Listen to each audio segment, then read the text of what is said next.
For 20 years, I did one thing. I taught that faith contradicts reason. My classrooms were the strongholds of my ideas, and my students were the soldiers of those ideas.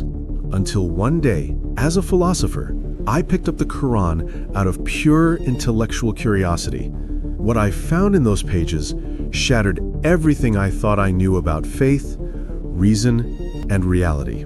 This is the story of a man who built his career on refuting religious arguments, Professor Mark Sullivan.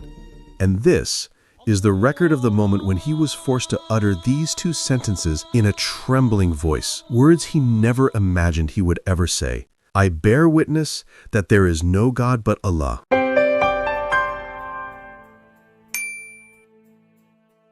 The lecture hall at Boston University fell silent as Professor Mark Sullivan posed his final question of the semester.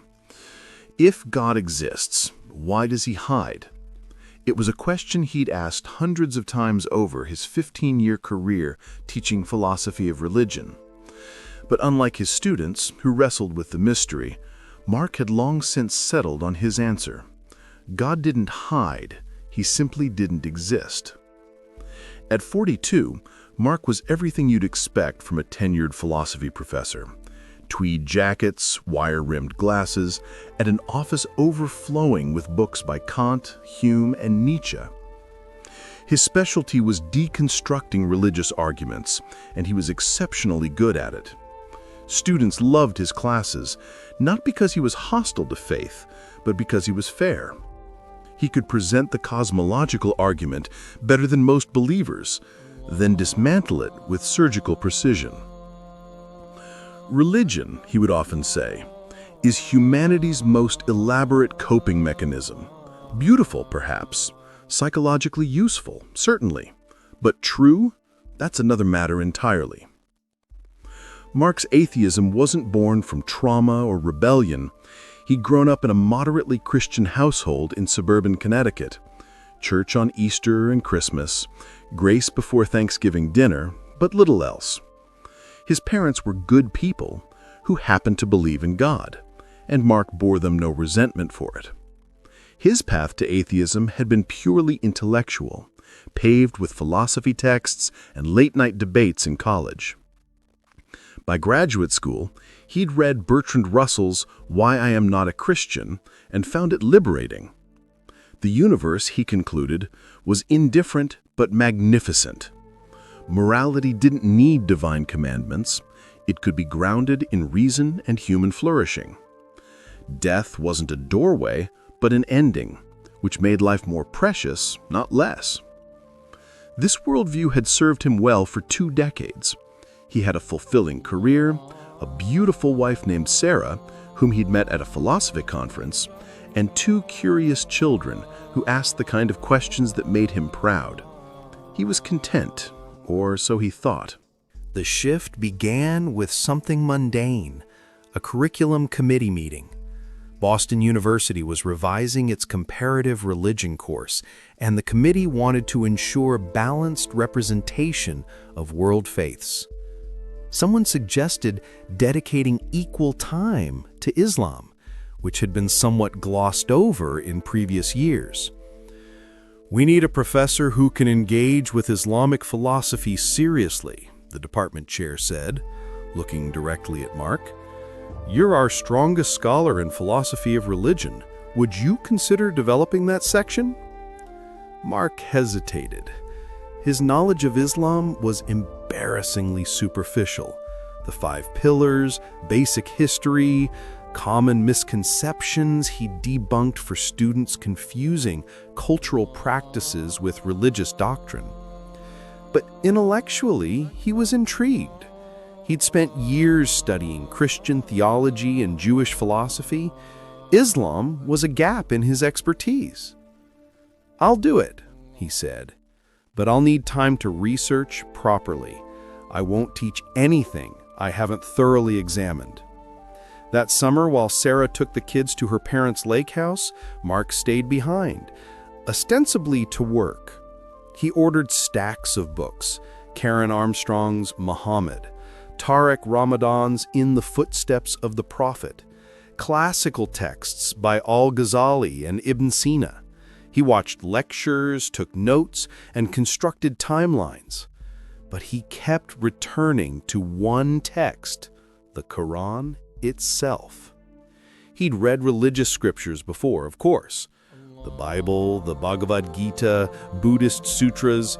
He approached them as historical documents, literary artifacts that revealed how people understood existence in pre-modern times. He expected the Quran to be the same. Interesting, perhaps, poetic, but ultimately a product of 7th century Arabia.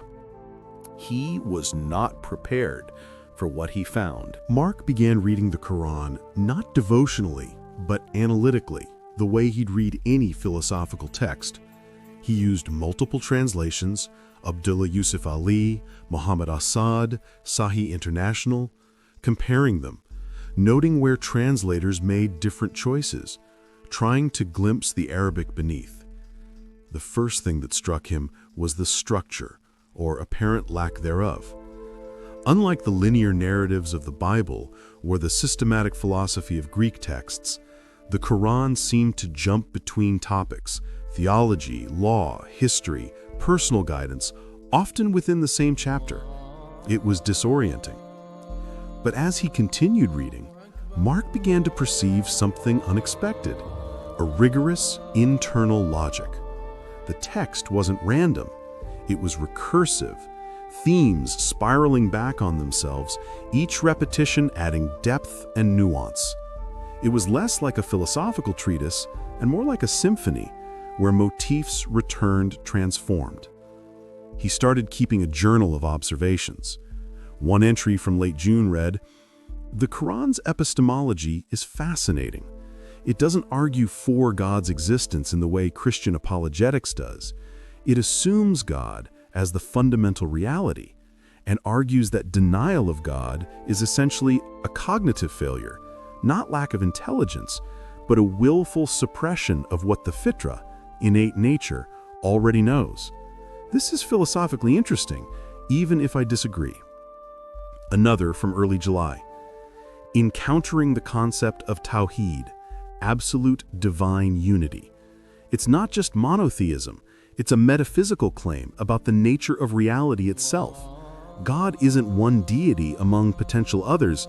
God is the singular, necessary, uncaused cause from which all contingent being derives. Everything else is radically dependent. This eliminates the problem of evil in a way Christian theology never quite manages. There's no competing force, no dualism, just one ultimate reality and the genuine freedom he grants to creatures. Mark found himself intellectually engaged in a way he hadn't been in years. The Quran challenged him. It didn't present arguments the way Western philosophy did, yet it was deeply argumentative. It asked questions he'd asked about suffering, purpose, death, but answered them from angles he'd never considered. He was particularly struck by verses addressing skeptics directly. The Quran seemed to anticipate his objections, speaking to the reader as if mid-debate. Or were they created by nothing? Or were they the creators of themselves? Or did they create the heavens and the earth? Rather, they are not certain. Mark found himself mentally responding, "It's a false trichotomy. There are other options: infinite regress, multiverse theory, quantum fluctuation." But even as he formulated objections, he felt the force of the question. The Quran wasn't making a cosmological argument in the traditional sense. It was demanding intellectual honesty about dependent existence. One night in mid-July, Mark sat in his study at 2 a.m., unable to sleep. He'd just read Surah Ar-Rahman, the Most Merciful, a chapter that repeatedly asks, "Then which of the favors of your Lord will you deny?" The question haunted him, not because it was logically compelling, but because it was existentially probing. Mark thought about his life, his mind that could comprehend calculus and compose arguments, his children's laughter, Sarah's touch, the taste of coffee, the color of autumn leaves, Beethoven's Ninth Symphony, the fact that there was something rather than nothing. For the first time in decades, Mark felt a crack in the foundation of his atheism. Not a collapse, but a fissure. He'd always framed existence in terms of brute fact. The universe simply is and requires no further explanation. But reading the Quran night after night, he began to feel the inadequacy of that answer. Not intellectually, he could still defend it, but existentially. It seemed suddenly thin, a refusal to engage with the deepest question rather than an answer to it. He wrote in his journal, "I'm unsettled, not convinced, but unsettled. The Quran doesn't argue like a philosopher, but it thinks like one. It's relentless in demanding that I account for my own existence, my consciousness, my moral intuitions, and I'm finding my usual responses feel hollow." Mark decided to reach out to Dr. Yusuf Ahmad, a professor of Islamic studies at a nearby university. They'd met briefly at a conference years ago. Mark sent a careful email positioning it as academic inquiry for his upcoming course. Dr. Ahmad graciously agreed to meet. They met at a quiet cafe near campus. Dr. Ahmad was in his 60s, soft-spoken, with kind eyes that suggested he'd heard every objection before and bore no hostility toward questioners. "So," Dr. Ahmad said after they'd settled in with coffee, "what questions are you wrestling with?" Mark appreciated the directness. "I'm trying to understand how Muslims reconcile reason and revelation. The Quran makes strong claims about being a rational text, but it ultimately demands faith in the unseen. How is that not a contradiction?" Dr. Ahmad smiled. "You're assuming faith and reason are opposites. In Islamic epistemology, they're complementary. Reason gets you to the edge. It can establish that there must be an ultimate reality, a first cause, a ground of being. But reason alone can't tell you who or what that reality is, or what it wants from you, if anything. That's where revelation comes in. It's not contradicting reason, it's completing it." "But how do you verify revelation?" Mark pressed. "I can verify a mathematical proof, I can test a scientific hypothesis. How do I verify that the Quran is from God and not just Muhammad's own thoughts?" The Quran actually invites that very test. It challenges skeptics to produce something like it. But more fundamentally, it points to its internal coherence, its psychological accuracy about human nature, its predictions that came true, its preservation. These are empirical facts you can investigate. The question is whether they better explained by divine origin or human authorship. Mark nodded slowly. "And what convinced you, if you don't mind me asking?" Dr. Ahmad was quiet for a moment. "I grew up Muslim, so my path was different from what yours would be. But intellectually, what convinced me was the Quran's phenomenology of consciousness, how it describes the human self, the nafs, the ruh, the qalb. It knew things about my inner life that I was barely able to articulate. That kind of psychological precision, 14 centuries ago, seemed miraculous to me." They talked for 2 hours. Mark left with more questions than answers, but also with something he hadn't expected: respect. Dr. Ahmad wasn't defensive or dogmatic. He engaged seriously with Mark's objections, acknowledged difficulties, and refused to oversimplify. This wasn't the caricature of religious thinking Mark had spent his career dismantling. August arrived. Mark's family returned, and he tried to slip back into normal life. But something had shifted. He found himself distracted during dinner, his mind wandering to verses he'd read. When his daughter asked him about death, "Where do we go?" he gave his usual answer about returning to stardust, but it felt insufficient, even to him. Sarah noticed. "You've been different since your summer research," she said one night as they prepared for bed. "Is everything okay?" Mark wanted to say yes, to brush it off. Instead, he found himself saying, "I don't know. I think I'm having a crisis of certainty." About what? About everything. God, meaning. Whether the universe is actually as indifferent as I've always claimed.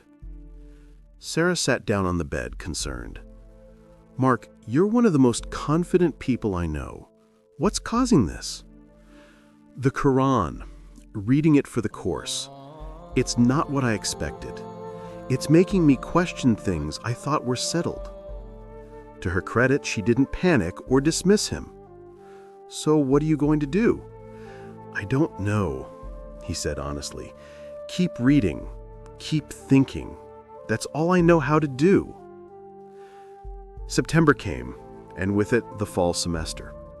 Mark taught his courses, including the new Islamic philosophy section. He presented the material fairly: the ontological proofs of al-Farabi, the occasionalism of al-Ghazali, and the rational theology of the Mu'tazila. His students were engaged, asking sharp questions. But privately, Mark was spiraling. He'd reached the point where he could no longer honestly call himself a confident atheist, but he wasn't ready to call himself a believer either. He was in the terrifying middle ground, the place of genuine doubt. He started attending Friday prayers at the university's Muslim Student Association, sitting in the back, observing. He told himself it was for research, cultural understanding, but really he was searching for something he couldn't name. One Friday, the imam, a graduate student in engineering, gave a sermon on the nature of tawakkul, reliance on God. He said something that pierced through Mark's intellectual defenses. Many people think faith means believing without evidence, but that's not what Islam teaches. Islam says, look at the evidence, the universe, your own consciousness, the moral law within you. And when you've looked honestly, then trust in what your fitra knows to be true. Faith isn't the absence of reason, it's reason's courageous conclusion. October. The leaves on campus turned gold and crimson. Mark walked through them one evening after his last class, his mind churning. He'd been wrestling with this for months now, and he was exhausted. He'd read everything he could find: critiques of Islam, defenses of atheism, philosophical treatises on both sides. He talked with Dr. Ahmad several more times, always playing devil's advocate, always probing for weaknesses. He prayed, or tried to, feeling foolish, not knowing the words, just sitting in silence, asking if anything was listening. And slowly, almost imperceptibly, the question had shifted. It was no longer, is Islam true, but am I willing to accept it if it is? Because that was the real barrier, Mark realized. His intellectual objections were surmountable. He'd encountered answers to most of them that were at least as philosophically sophisticated as his atheist positions. The real obstacle was submission itself.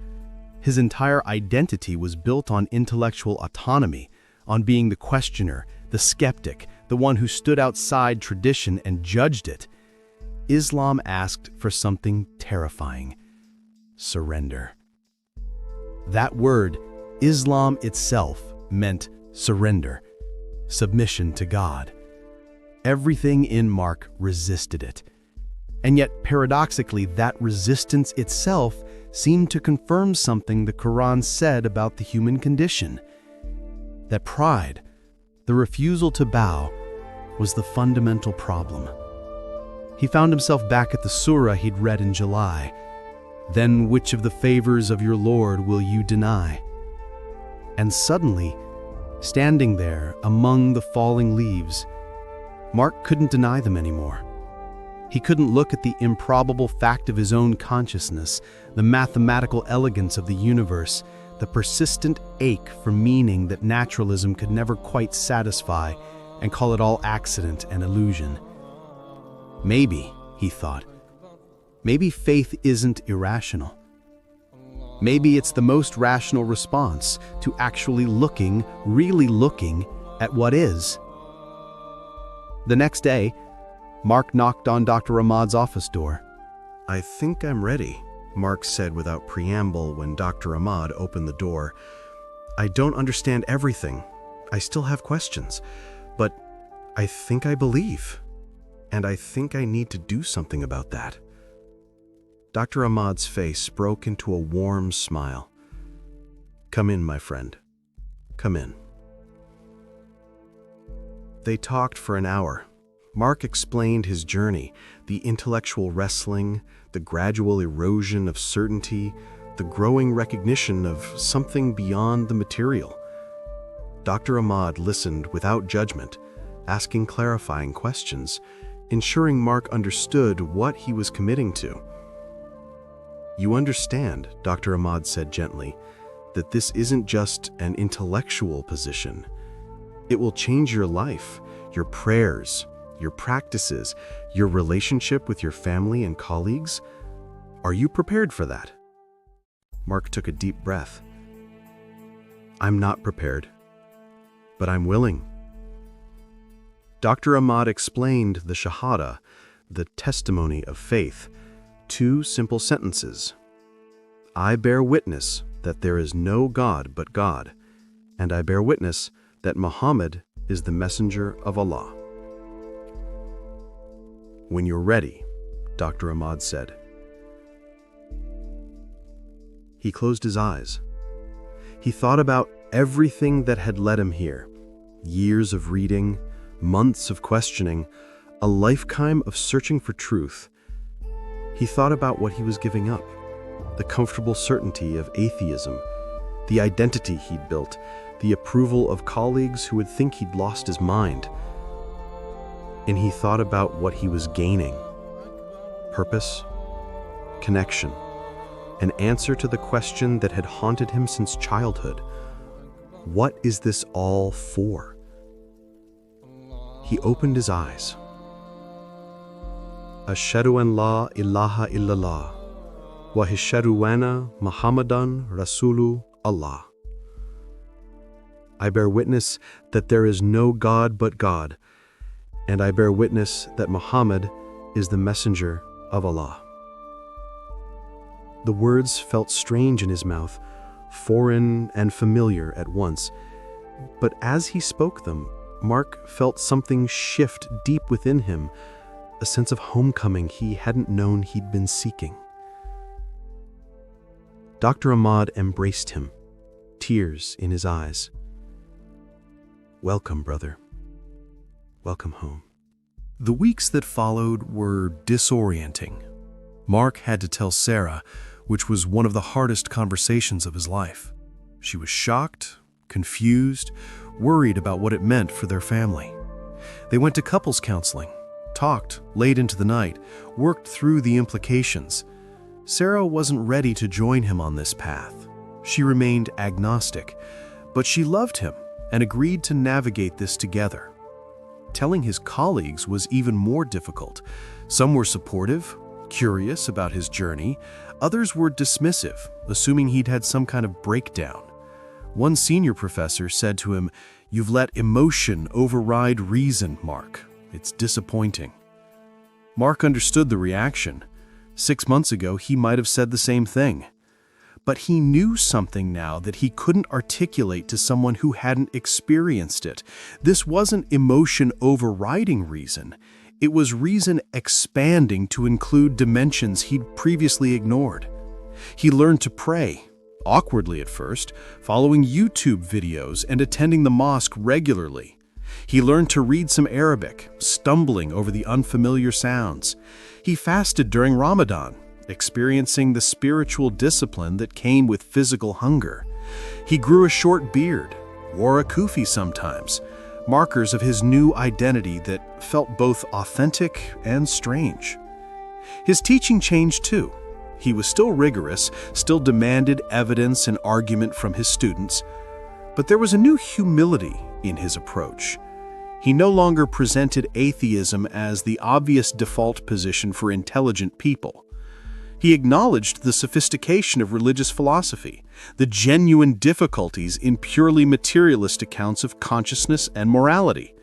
Some students complained that he'd become biased. Others said his classes had become more interesting, more honest, more willing to sit with uncertainty. A year after his conversion, Mark stood before a new crop of students on the first day of his philosophy of religion class. He just finished introducing the syllabus when a student raised her hand. "Professor Sullivan, I heard you converted to Islam. Doesn't that compromise your ability to teach this class objectively?" Mark smiled. He'd been expecting this question. "That's a fair concern," he said. "Let me answer it this way. For 20 years, I taught this class as an atheist. Did that compromise my objectivity, or did I just not notice my bias because atheism is considered the neutral position in academic philosophy?" He paused, looking around the room. "The truth is, everyone has a position. The question isn't whether you have a view, but whether you're honest about it and whether you can still engage fairly with alternatives. I promise you, I will present every argument, atheist, Christian, Hindu, Buddhist, as strongly as I can. But I won't pretend I'm approaching this from nowhere.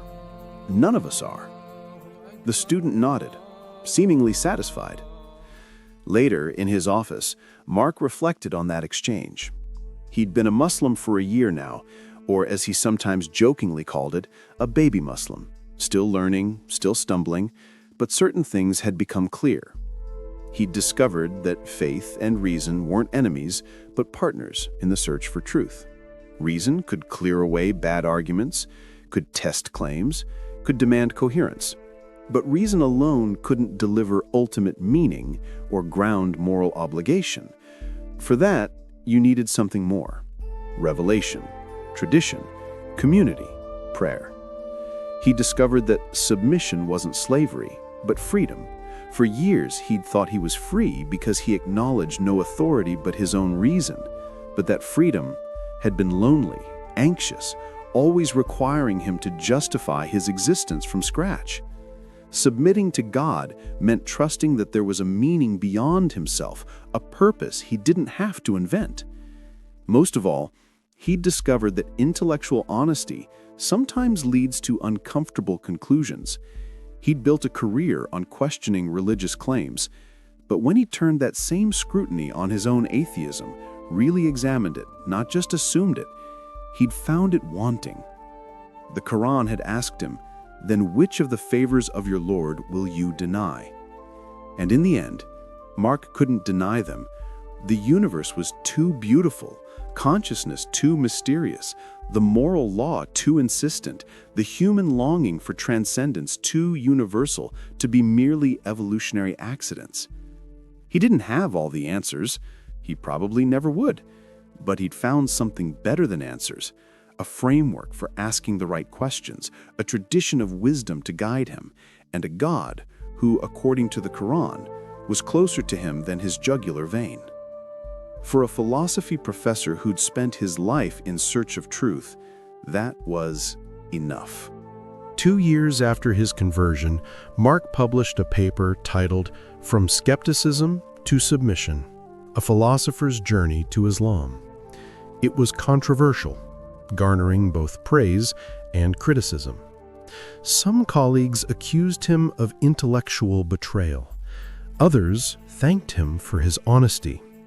But the most meaningful response came from a student who'd been in that class where he'd first mentioned his conversion. She emailed him, "Professor Sullivan, I just wanted you to know that watching your journey gave me permission to question my own assumptions. I'm not Muslim. I'm still figuring out what I believe. But you showed me that it's okay to change your mind, even about the biggest questions, if that's where honest inquiry leads. Thank you for having the courage to follow truth wherever it went, even when it was uncomfortable. Mark read that email 3 times. Then he bowed his head and prayed, thanking God for the journey, for the questions, for the answers he'd found, and the ones still ahead. He'd spent 20 years teaching students to think critically about religion. Now he was learning what it meant to think critically about everything, including the assumption that the material world was all there was. The quest for truth, Mark had discovered, sometimes leads exactly where you never expected to go. And sometimes that unexpected destination turns out to be home.